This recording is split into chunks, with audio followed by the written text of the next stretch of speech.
నమస్తే దోస్తులు, ఎట్లున్నారు? అందరు మంచిగా ఉన్నారా? ఇవాళ తెలంగాణలో ఉన్న ముఖ్యమైన అంశాలలో ఓసారి చూద్దాం.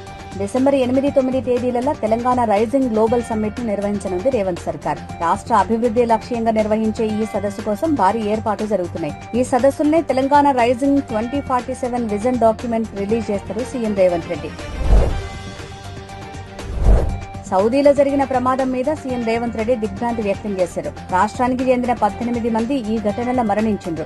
దీంతో అత్యవసర సహాయం కోసం సచివాలయంలో కంట్రోల్ రూమ్ ఏర్పాటు చేసింది రేవంత్ సర్కార్. 91799979 597554 919912 19545 నంబర్లను సంప్రదించాలని సూచించారు.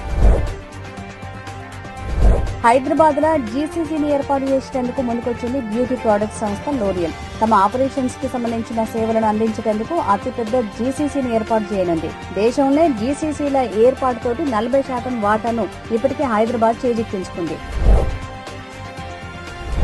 జూబ్లీహిల్స్ ఓటమి బీఆర్ఎస్ పార్టీలో నాయకత్వ మార్పునకు కారణం కానుందనే వార్తలు వస్తున్నాయి. పార్టీ బాధ్యతల నుంచి కేటీఆర్ ను తప్పించాలనే డిమాండ్ వస్తుంది. ఇదే విషయాన్ని పార్టీ నాయకులు కేసీఆర్ కు స్పష్టంగా చెప్పారట. దీంతో పార్టీ నాయకత్వ బాధ్యతలు హరీష్ కు అప్పచెప్పేందుకు సిద్దమైనట కేసీఆర్. నగరంలోని గచ్చిబౌలి సంధ్యా కన్వెన్షన్ వద్ద అక్రమ నిర్మాణాలను తొలగించింది హైడ్రా.